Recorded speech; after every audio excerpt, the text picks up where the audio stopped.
Welcome to Christian Life YouTube channel. Today we speak about the difference between the Roman Catholics and the Eastern Catholics. These are brothers from the same parents. Did you know that Roman Catholics aren't the only type of Catholics? Many Catholics are surprised to learn this. There are some Catholics who have practices and traditions that look very different from what Roman Catholics would recognize as familiar. Who are they and where did they come from? Let's take a look at Roman Catholics versus Eastern Catholics, what they have in common, what's different, and basically just an Eastern Catholic 101 of what you need to know. What percentage of Catholics are Roman versus Eastern Catholics? Although much smaller in number than Roman Catholics, these Catholics are Eastern Catholics, members of one of the 23 sui juris Eastern Catholic churches that exist in full communion with the Pope of Rome and have their own unique hierarchy, spirituality, and customs. According to the most recent data, Eastern Catholics make up about 1.5% of the Catholic Church, while the rest, and vast majority, are Roman Catholics. Different rites of Catholicism.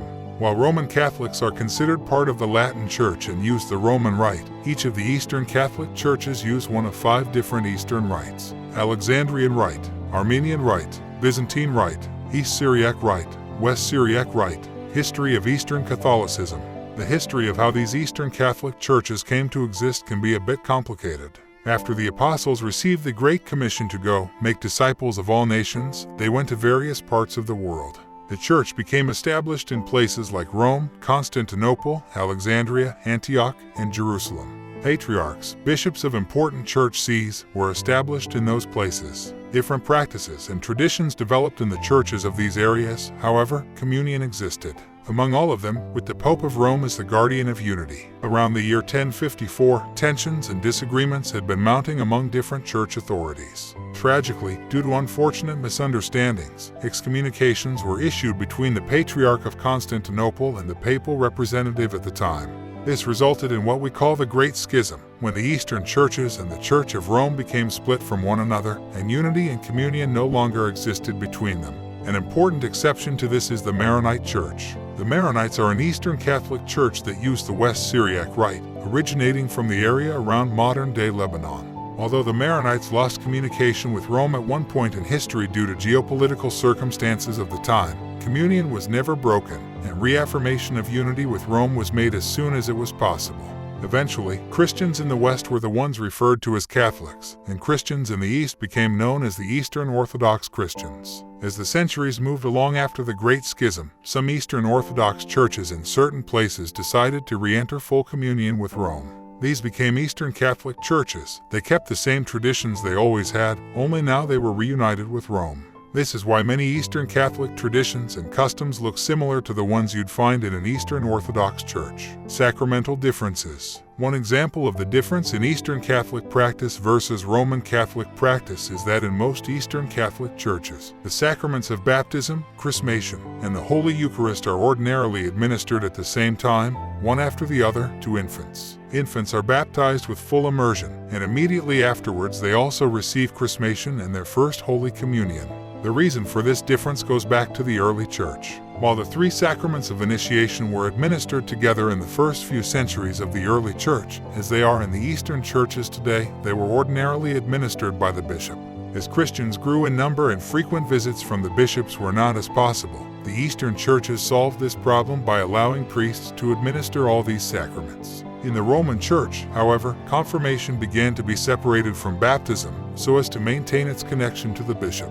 First reception of Holy Communion also began to be separated from baptism and confirmation, and the order became switched so that Holy Communion was received before confirmation, and reaching the age of reason became a requirement. Eucharist and Divine Liturgy, Mass. Another difference is reception of Holy Communion. Roman Catholics are welcome to receive Holy Communion at Eastern Catholic parishes, and attending a Divine Liturgy on Sundays or holy days will fulfill a Roman Catholic's Mass obligation. But it might be helpful to know that, while Roman Catholics use unleavened bread to be consecrated for the Holy Eucharist, many Eastern Catholic churches use leavened bread. Additionally, in many Eastern Catholic churches, communicants receive Holy Communion from the priest on a spoon, taken from a chalice in which the body of Christ is commingled with the blood of Christ. The reason for this difference harkens to the differences in Eastern and Western theological perspectives, differences which can exist without being incompatible with one another. Originally in the early church, leavened bread was used for the Eucharist. Eventually, however, the Latin Church began to use unleavened bread, wanting to associate the celebration of the Eucharist with Christ's Passover meal in which only unleavened bread could be used. Most of the Eastern churches continued using leavened bread because of the symbolism that more closely associated leavened bread with the resurrection.